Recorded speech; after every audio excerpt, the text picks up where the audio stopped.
All right, we're ready for Ezekiel chapters 7 and 8. And it's a continuation of the thought that was introduced earlier, and we'll get to that, how that threads together here in a moment. This is our outline of the book of Ezekiel that we're following, and this is not surprising. If you were to pretend that you have never read the book of Ezekiel and you're just now reading through the prophets, and you've read through Isaiah and you feel like you have a good understanding of Isaiah and you've done the same thing with Jeremiah, you're not surprised at all with the message you see in Ezekiel. It's very similar in structure, not only in message but in structure. There is a message to the nation, there is a message to the nations, and then there is a promise of a remnant. That's the same message we saw in Isaiah, same message we saw in Jeremiah, the same kind of structure. And so we're not surprised at all when we get here to the book of Ezekiel. We've looked at the call to be a prophet, and we started into this disobedient nation, and that's where we are tonight. We're going to pick up at chapter 7. We'll go into chapter 8, and chapter 8 begins a new section concerning the glory departing. We'll say more about that here in just a moment. In this disobedient nation, after this call to be a prophet, beginning in chapter 4, here was the message to a nation that has disobeyed God, that doom and destruction is coming because of sin. Now remember, Ezekiel was in the second group to go into captivity, meaning that he's prophesying about the final fall, the fall of Jerusalem and the final invasion, and the third group to come. There were false prophets, as we saw in the book of Jeremiah, that were saying, in essence, this is not going to come. Peace, peace, where there is no peace. Jeremiah 6 talks about that. So these false prophets were saying, Jerusalem is not going to fall. There's been 2 invasions, and yes, people have gone into captivity, but the temple's still going to stand. Jerusalem is not going to fall at all. And so Ezekiel is trying to combat that. He's trying to refute that. And he's prophesying concerning the fall of Jerusalem, and we're going to see that even in our chapters tonight. So here's what we saw last time. Concerning this disobedient nation, we looked in chapter 4 at the 4 symbolic parables that portray Jerusalem's fall. And so here was the symbolic siege, this model city that he lays siege against, is laying on his side, and those kinds of symbolic parables. Then there's the reasons for the severe judgment, their sin and their disobedience and their disregard for God.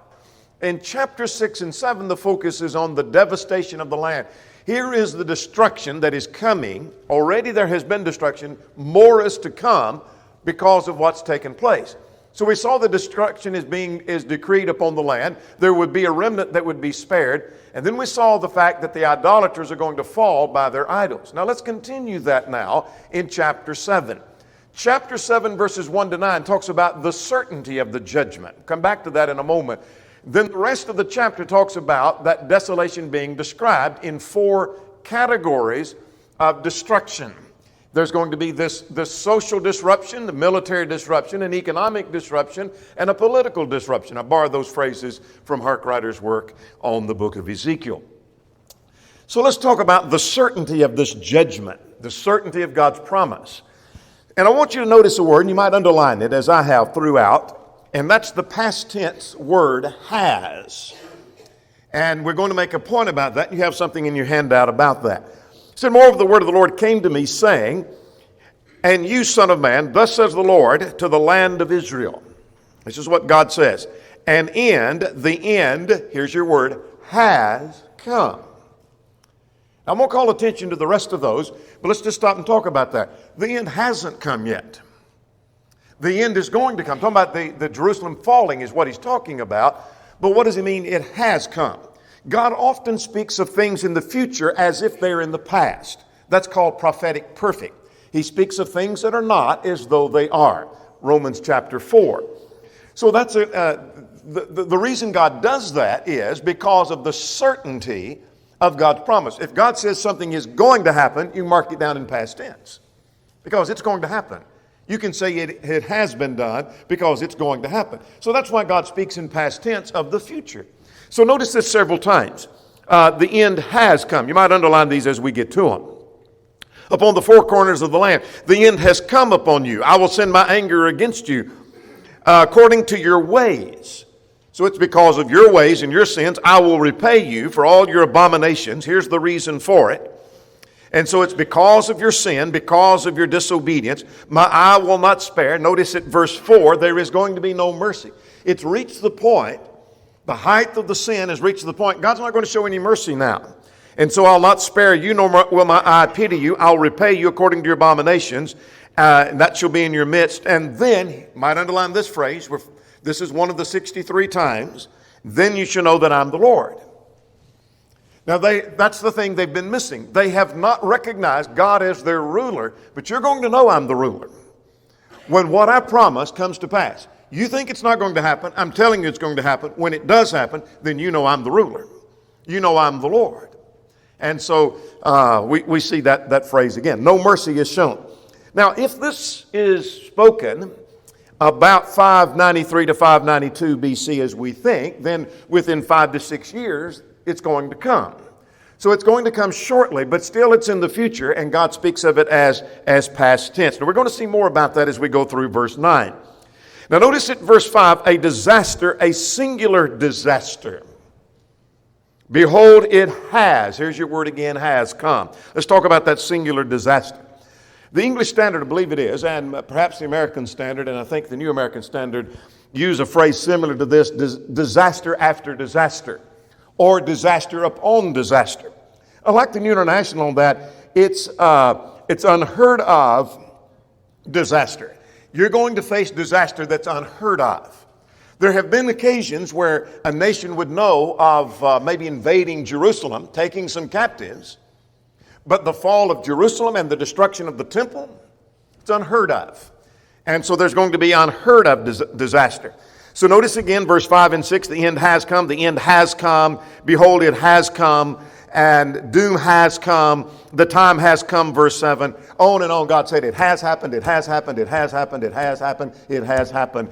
That's the assurance and the certainty that this is going to take place. I don't care what the prophets say. I don't care what those false teachers say. It has happened, and the doom and destruction is coming. Now at verse 8, now upon you will I soon pour out my fury. So what we have in 7 and 8 is basically a repeat of what we saw in verses 3 and 4. God's not going to show mercy. I will spend my anger upon you according to your ways, according to your abomination. And then he ends at verse 9 saying, then shall you know that I'm the Lord who strikes. Now that's an interesting, he added the word who strikes to that. And then when all this comes about, you're going to know that I'm the Lord. I'm the Lord who strikes. I'm the Lord who does what he said he was going to do. All right. So that's the certainty of this judgment. We're still in this devastation of the land. The destruction has been decreed, but you can mark it down. It's going to happen. It's done. You've heard me illustrate that point this way as we talk about other passages like Romans 4, for example, that if someone asks you to do something and you want to assure them you're going to do that, you'll say it's done. No, it's not done yet, but you say it is done. Meaning you can mark it down as if it's already done because I'm going to do what I say. Well, that's what God's saying here. All right, beginning now at verse 10 through the end of the chapter, the desolation is described in various ways. Now, all through the prophets, let's talk about a general concept, and then we'll come back to this. All through the prophets, God's means of judgment was not always with a sword, for example. God may bring another nation with a sword. But God had means of bringing destruction upon a nation. Economic ruin could destroy a nation. But I think the point here is more of the effect of the invasion that's coming than the cause of that. But be that as it may, there's going to be social disruption. Let's look at verses 10 to 13. When the fall of Jerusalem comes, that third invasion, when Nebuchadnezzar takes the city and Jerusalem is destroyed, there's going to be this social disruption, as Harkrider would word that. Now notice at verse 10, he talks about a rod. You have a question in your handout about this. Behold, it has come. There's our phrase again. The rod has blossomed. Pride has budded. And so what's he talking about? I think he's talking about the rod of sin and the rod of wickedness has blossomed. Like Aaron's rod that budded. I think it's a play on that concept. And pride has budded. In other words, your pride, which he's going to talk about later, has blossomed and budded into multiple sins. And consequently, violence at verse 11. So let's work our way through verse 13 and notice the social disruption. Violence is written up in the rod of wickedness. That's the rod he's talking about. Now, how bad is the violence going to get? It's going to get so bad that none of them shall remain, none of the multitude, none of them. In other words, there's not saying there won't be some left. What he's saying is going to be such utter destruction, there shall be no wailing for them. One writer said there's not going to be enough left to have a funeral. Well, that's a pretty good description of that. It's going to be wiped out, and the people are going to be destroyed, and the city's going to be laid bare. Nobody's going to be left. They're not going to be a handful there to gather a mourning group together so we can have a good funeral. Can't do that because of the violence that's going on. Social disruption is going on. But that's not all. We're still talking about social disruption. Let not the buyer rejoice, nor the seller mourn. In other words, you're buying and selling. Let's suppose it's property and the buyer has sold it, and the seller has sold it. And don't let him mourn over that, losing that property, or nor let the buyer rejoice over it, because devastation is coming in. Ain't going to matter. It ain't going to matter. He said, but I had that house and I sold it. Doesn't matter. You're going to lose it anyway.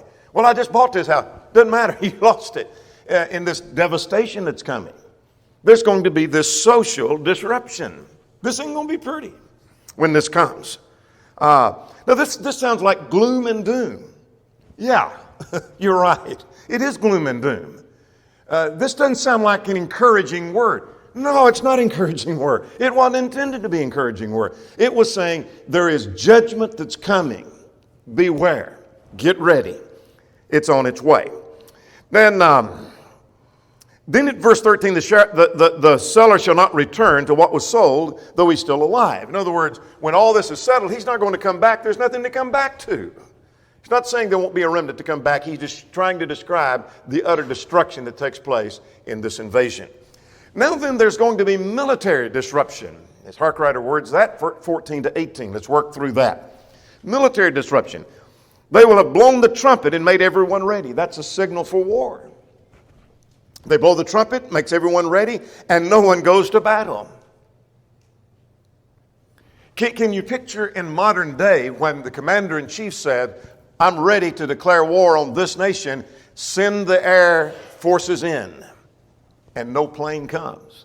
There's no pilots that show up for the planes. Well, send the ships over, and there's no one to operate the ship. They don't show up. I mean, what's going on here?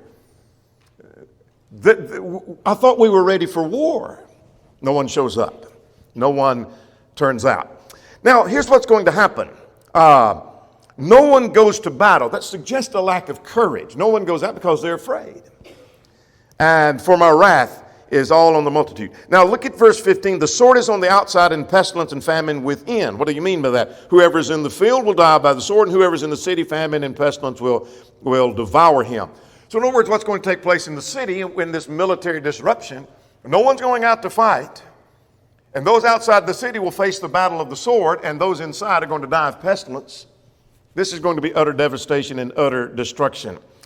Notice the weakness described in 16 and 17. Those who survive will escape and go to the mountains like doves of the valley, all of them mourning, each one for his iniquity. Every hand will be feeble, and every knee shall be weak as water. In other words, what fighting goes on, what battle goes on, the fighting is going to be very feeble. There is military disruption. There is social disruption. Things are chaos. Things are falling apart. Socially, militarily, they'll fall apart. But we're not through. We're not through. Look at verse 18. Before we leave that military, there's going to be shame. Now, whether you agree or disagree with being in the military, fighting in the military, that's beside the point. But those who fight in the military, I'm talking about the army as a whole, whether it's modern or ancient time, when they would go and win their battle, there's some pride in that. We won. We defeated our enemy. We're proud of what we did. We stood our ground. But look at verse 18. Horror will cover them and shame will be on every face. There is no pride here. There's shame because of utter failure. So there's military disruption. There's also, beginning at verse 19, economic disruption, 19 to 22.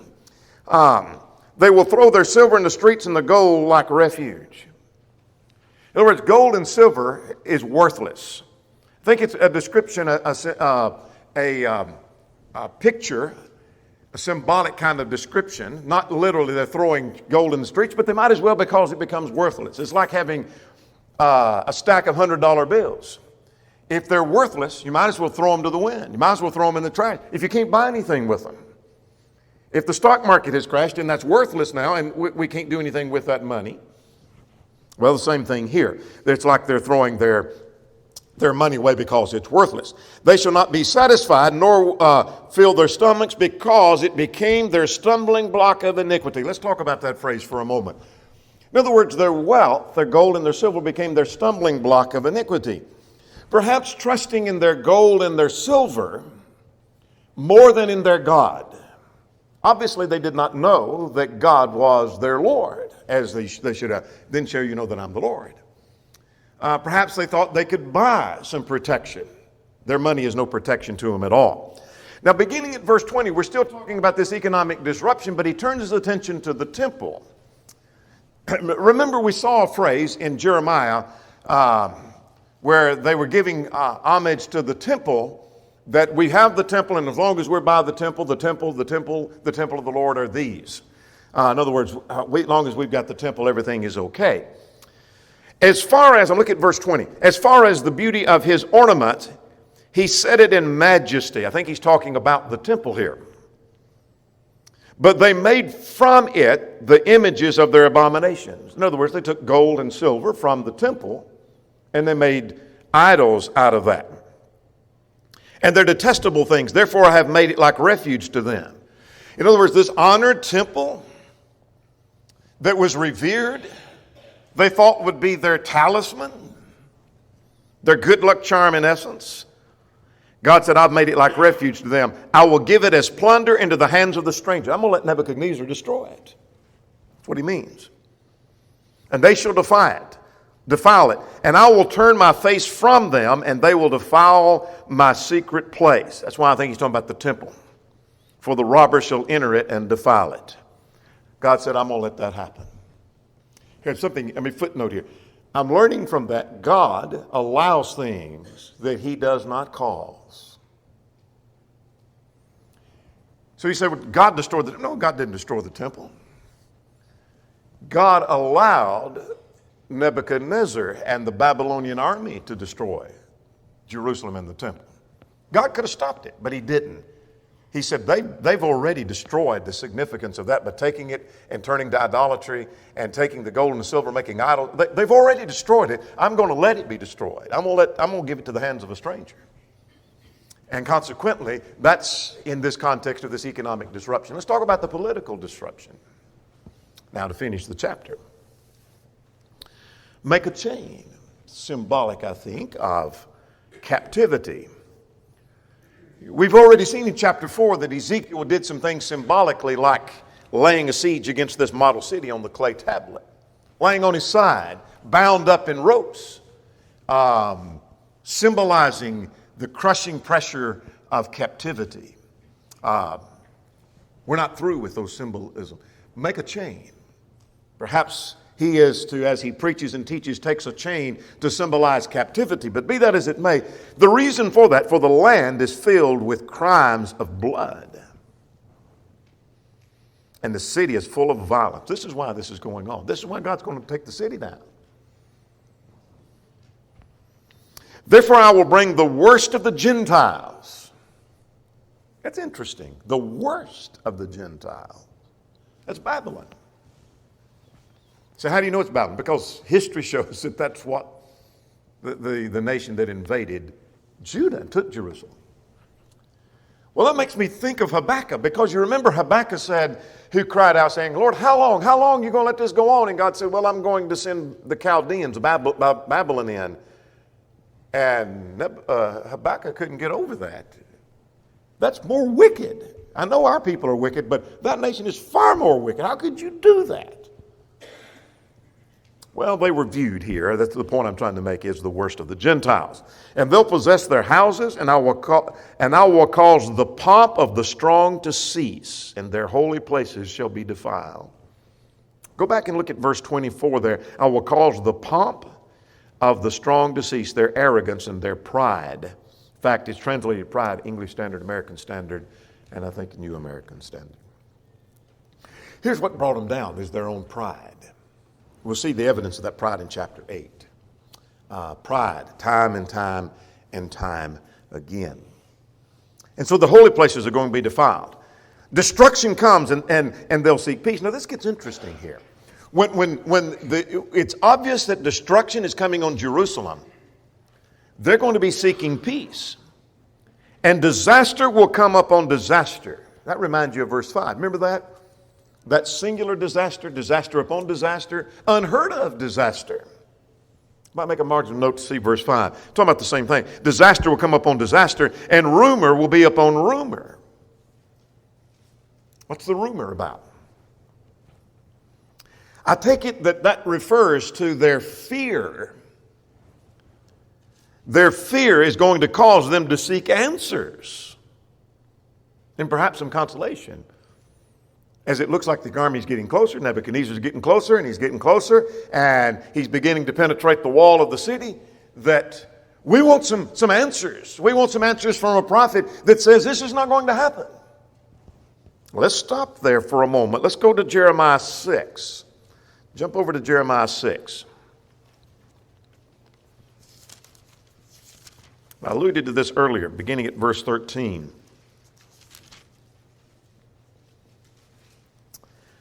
That because of the least of them, even to the greatest of them, everyone is given to covetousness. And from the prophet to the priest, the corruption was not only among the people, among the prophets and the priests, they were all corrupt too. And they were crying out, saying that they have healed the hurt of my people slightly, saying, peace, peace, where there is no peace. Might make a marginal note over in Ezekiel 8 and at verse 26. To refer back over there, because the prophets, the false prophets, were saying, everything's fine, everything's fine, everything's okay, it's peace. Don't get disturbed. Jerusalem's not going to fall. I know Jeremiah said it was, but it's not. I know Isaiah said it, but it's not. And Ezekiel don't know what he's talking about. It's not going to fall. So they were seeking, notice that then they will seek, I'm back at Ezekiel 8 in verse 26, then they will seek a vision from a prophet. It's not saying, all of a sudden they're going to decide, we want to hear the word of the Lord and we want to do whatever the Lord says. No, that's not what he's saying. What it's saying is they want a prophet to tell them what they want to hear, that everything's okay. So a rumor starts. I think that's the idea of the rumor. Fear is beginning to be instilled. The Babylonians are right on the edge of the city. They're beginning to penetrate the wall. Get a prophet over here. Let him tell us everything's okay. This is not going to happen. But the law will perish from the priest and the counsel from the elders. There's not going to be any word from the Lord that everything's okay. That's footnote. You may be wanting the Lord to send a message through some preacher or teacher or elder or friend that what you're doing and how you're living is all okay, and God gives his approval, and that word may not come from the Lord. It may not come. The king will mourn, I'm reading at verse 27, the prince will be clothed with desolation. The hands of the common people will tremble. In other words, it's not just some people that don't really know what's going on that are trembling. The king is scared to death. Army is a shambles. It's over. According to what they deserve, I will judge them. And now you might underline at the end of verse 27, then shall they know I'm the Lord. You ain't figured it out yet, but you're going to figure it out then. That I am the Lord. Then you'll know that. All right, that's chapter 7. Here is this social disruption, military disruption, economic disruption, and political disruption is all going to be taking place here in this devastation. Now we're ready to shift gears, but before we do that, let me list some practical things we learned from chapter 7. Chapter 7 and verse 13, what I'm learning, well, not just verse 13, but really the whole context, but particularly I learned this from verse 13, you don't better yourself by sin. You don't better yourself by committing sin, that no one will strengthen himself who lives in iniquity. We didn't talk about that phrase when we came across that. But no one betters themselves by sin. You don't say, well, you know what, I think I can better myself, and I know this isn't right, but I think things will be better if I do this, even though it's wrong. You don't do that. Here's another lesson I learned, that God's promises are so certain God speaks of them in past tense. It's done. The second coming is done. It's here. Oh, no, I don't mean it literally here, but I mean it's as if it's already done because the certainty is going to take place.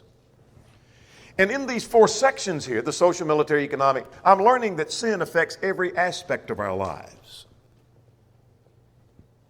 Sin can destroy us economically, politically, and every other way. We may reach the point of no return where there's no mercy, according to chapter 7 and in verse 4, as we've already seen. All right, now let's shift gears. We're ready to talk about the glory departing. Let's talk about this section that goes through chapter 11. You're looking for that in your outline. That is, this glory departing, there is a vision that starts here in chapter 8 and goes all the way through chapter 11. So let's jump on to chapter 11 and let us notice in chapter 11, verse 24, the end of chapter 11, we're going to see at the beginning of this that the Spirit took him from, he's in Babylon, in the Chaldea, and he goes to Jerusalem in the vision, not literally, but he goes in the vision. Now then, at verse 24, it says, then the Spirit took me up and brought me in a vision, at chapter 11, verse 24, by the Spirit of God into Chaldea. So he came back. So in the vision, he goes to Jerusalem, and in the vision, he comes back, and when the vision is over, he's back in Chaldea. He never did leave Chaldea, but in a vision, he was transported over to Jerusalem and saw some things going on in the vision that God allowed him to see. All right. A key to this section, and you're looking for this in your handout, is chapter 10 and in verse 18. And that is, the glory of the Lord has departed from the threshold of the temple. And what we're going to see in chapter 8 is, we're going to see a picture of God in the temple. And then there is sin and corruption in the temple. And that ain't going to work. Something's got to give. And we'll make this point a little bit later because I think it's significant enough to make it more than once. That God in essence says to them, you either get your corruption out or I'm leaving.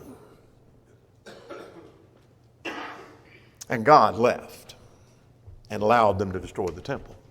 So the glory of the Lord departed. That's what we see in chapter 10 and in verse 18. So now let's see what's going on here in chapter 8.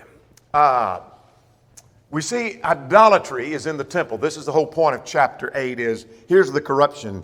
You want to know, Ezekiel, the reason for this devastation you've been describing? I'm going to show you. I'm going to show you in a vision exactly what's going on over in Jerusalem. I'm going to show you.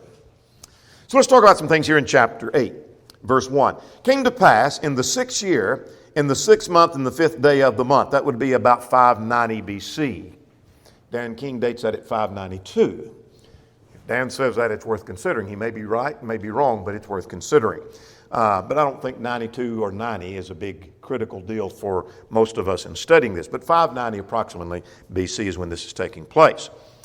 But the text says that I sat in my house, and the elders of Judah sitting before me, that the hand of the Lord of God fell upon me there. And I must admit, on a cursory reading of that, I kind of overlooked the fact that the elders are sitting before him. I caught that, but the significance of the elders sitting before him. And some have suggested that what that may mean is that by this time, he's being recognized as a prophet of God. Whether they agree with him or not, that he's being recognized as a prophet of God, for some reason the elders are sitting before him, waiting for word from him. Perhaps they're wanting him to say something favorable, and it's not coming. Perhaps they've come to Ezekiel for a word of encouragement, as alluded to perhaps in chapter 7 and in verse 26. Could you just give us an encouraging word that this is not going to happen? You seem to be a prophet of God. Show us what God said, and is God saying this is not going to happen? It isn't going to happen, is it, Ezekiel? That may be what they're looking for. But there's another point that McGuigan points out in his work that I hadn't really thought about, and I think perhaps he's got a point as we get later. You don't see it at first, but you see it at the end of chapter 8. And that is perhaps Ezekiel is needing some convincing, not encouraging, but some convincing of how bad things really are in Jerusalem as to the truthfulness of the message that he is speaking by inspiration. That may be the case, and we'll see some evidence of that as we go on. All right, let's talk about the image of jealousy, verses 1 to 6. That he said, I looked, and in this vision, that I looked, and there was the likeness of the appearance of fire, and from the appearance of his waist and downward was fire, and from his waist upward was the appearance of the brightness of the color of amber. So this is, again, anything's possible in a vision. And he stretched out his hand, and he took me by the lock of the hair, and the Spirit lifted me between heaven and earth. And you might underline here that he brought me in visions of God to Jerusalem, to the door of the north gate of the inner court, where the seat of the image of jealousy was, which provokes to jealousy. Let's take that phrase by phrase, at least parts of it. We're not going to look at every phrase, but the parts that need to be considered. He comes to the north gate. And what's the significance of the north gate? Well, I'm not sure, but this may be part of the significance of that from the north gate proceeded on to the temple, the palace of the king. Through the north gate is also where the sacrifices came. Some have suggested, and I'll leave it to you to work that out in your mind, and if you think it's a valid point, that the significance of taking him in the vision to the north gate was to see that this corruption, this idolatry is going on, is right where the king can see it and where the sacrifices are being perverted. That this is not some secretive thing going on over here, and the king, if he knew about it, he'd put a stop. He knows it's going on and doing nothing about it. The leadership is corrupt. You want to know what's going on, Ezekiel? Let me take you in vision and I'll show you what's going on. I'm going to show you what provokes to jealousy. That's the image of jealousy. In other words, I'm going to show you the idolatry which causes God to be jealous. And so he said to me, Son of man, lift up your eyes and look. And he said, I'm reading it verse 5, and there at the north of the altar gate was the image of jealousy at the entrance. What did you see? Well, look at verse 6. He said, there was great abominations in the house of Israel there, that men go far from, to make me go far from my sanctuary. I'll come back to that phrase in a minute. We won't stop there. I wanted you to, I missed a phrase. Yeah, verse 6. The great abominations that the house of Israel commits there. In other words, I want you to go to this gate and see, and what do you see there? And Ezekiel said, well, I see great abominations there. What he's seeing is idolatry. I'm seeing scenes of idolatry there. Now, you might underline this phrase. I said we'd come back and repeat this. To make me go, I'm reading at verse 6, far away from the sanctuary. In other words, it's like, here's a man, let's put this in, and just forget about the scriptures for a moment. Here's a man, and his wife comes home, and he has another woman there at the house. And she says, wait a minute, this isn't going to work. She goes or I go. And she doesn't go. So then the wife says, well, I'm gone. You can understand that, can't you? What caused her to leave? Jealousy is one thing caused her to leave. I'm not putting up with a rival here. God said, I'm in the temple. That's where I dwell, is in the temple. And you've brought idolatry in. It's either the idols go out of your heart or I go. And what you did is you forced me to leave my sanctuary. Now then, tie that with chapter 10 and verse 18, the glory of the Lord has departed from the threshold of the temple. I left because of what you brought in. All right, that's the first vision, the image of jealousy. Now this is quite interesting. 7 to 13, here's what one writer calls a secret animal cult. I'm borrowing that language from another writer, but here's the secret animal cult. So he brought me to the door of the court. And remember, this is in a vision, and I looked, and there was a hole in the wall, which gives the idea that he can see and not just walk straight in. And they said, dig through the wall, and I dug through the wall, and there was a door. And he said, go in and see the wicked abominations that they're doing. And I went in and I saw every creeping thing, abominable beast, And idols, and all the idols of the house of Israel portrayed on the walls all around. He said, I saw all kinds of idolatry.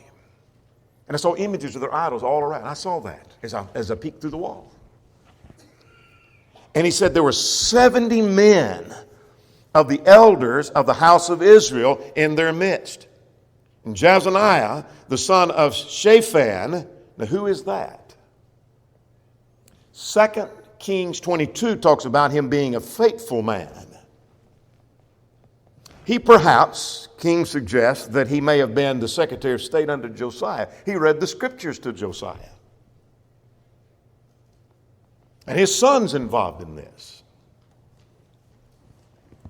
It just takes one generation to go away from the Lord, by the way. Just one generation. You may be faithful, but your child may go into apostasy. Your parents may be faithful, but you may go into apostasy. This young man did. And each one had his censer in his hand, and the thick cloud of incense went up. And I saw all of that, he said. I saw all of that going on. And that's going to come to verse 13, and we'll stop that section and move to the next two. And he said, what have you seen? And he said, what the elders of the house of Israel do in the dark, which suggests secret. Some suggest that they were doing this in secret so that it's not known. Others suggest it means it was in their heart. They weren't overtly doing it, but their allegiance and their heart and their sympathy was with the idolaters. Either way, they're secretly worshiping idols. And every man to the room in his idols, and for they say, the Lord does not see us. In other words, because he's forsaken the land. In other words, the Lord don't care what we do. I think that's the idea. I don't know that it's saying, oh, we're doing this and the Lord can't see us. The Lord don't care what we do. He's turned his back on our land. Remember the two invasions before? He's turning his back on us. He doesn't care what we do. Do what you want to. Serve an idol if you want to. God doesn't care. They're preaching liberty where there was no liberty. But what he sees is that this is far more corrupt than he thought. I knew there was idolatry over there, but I was taken over there in a vision, and I saw the idolatry right at the north part of the temple. And then I saw also, I was allowed to secretly look in, and I saw the corruption went far more than deeper than I thought. There's far more in Israel given to idolatry than I ever dreamed. Yes, perhaps Ezekiel's having to be convinced how bad it is. All right, let's talk about the worshipers of Tammuz. Only 2 verses devoted to this. And look at verse 13. He said, turn now again and you'll see greater abomination than this. Now that's quite interesting. Bad enough to see the idolatry at the temple, but hang on, Ezekiel, hang on. It's going to get worse. Let me show you something else. Shows him, peek through this door, peek through this hole in the wall, and look at all the secret worshipers. And he said, wait, it's going to get worse. Third thing he saw was the women that were weeping for Tammuz. That's a pagan god. Your footnote may say a Sumerian fertility god. Whatever it was, it's a foreign god. It is not the true living God. And they're mourning and they're worshiping. Hang on, Ezekiel. Hang on. It's going to get worse. It's going to get worse. Let me show you something else. So here's the fourth, the sun worship. The sun worship. We got time to get that, and our time is going to be gone. Now this is starting at verse 16. So he brought me to the inner court of the house, and there at the door of the temple between the porch and the altar were about 25 men. What's the significance of 25? The entire priesthood. The entire priesthood. With their backs to the temple. Their backs are turned to the temple and their faces toward the east, worshiping the sun. It's bad enough, Ezekiel, to see all the sin and the corruption of the people and idolatry, but basically the entire priesthood. It doesn't mean every single priest, because Ezekiel's a priest. He wasn't given to that, but basically as a whole, the priesthood is gone. But given to idolatry. They turned their back on God and turned to the Son, and they worshiped the Son. And then here's where I think, by the way, God, Isaiah 40 made all of those. But be that as it may, look at verse 17. This is where he seemed, I think McGuigan is right, that this may be a convincing of Ezekiel. Because God asked him, is it a trivial thing to the house of Judah to commit the abominations which they commit here? Remember what I just showed you? Remember I just showed you the jealousy scene? Remember I showed you the secret cult, and I showed you these women worshiping, and then I showed you the back to the temple of the 25 priests, and they're worshiping the sun. Now, Ezekiel, is that trivial? Is that a minor deal? He has been convinced. Now, I wished we had time to develop more at verse 17. But they've provoked me to anger. Indeed, they put the branch to their nose. What on earth is that? I don't know. Some suggest that refers to a form of worship to some idols where they would take a stick and hold it to their face or to their nose as a part of their worship, and they're doing that toward me. I don't know that that's the idea. It's the idea that God is insulted. God is indeed insulted. In other words, they turn their nose to me in rejection is the idea. One writer says that he thinks it has reference to the idea of the branch can have to do with a stench. And in other words, instead of them offering in their sacrifices a sweet-smelling savor, they're sending a stench to my nose. That may be the case. I doubt that's. But it's the idea of that Kyle and Dately suggest that it's the idea of putting fuel on the fire of my anger. Whatever it is, God said, I'm insulted. I am insulted by what they do. And finally, then he says, my eye will not spare, nor will I have pity. Wow, what a if this is all about convincing Ezekiel that it's as bad as I've told you through inspiration to say it is, what a convincing story. What a convincing story to see this in the vision. But the vision isn't through. We'll get to that next time in chapters 9 through 11. We better stop there. Our time is gone.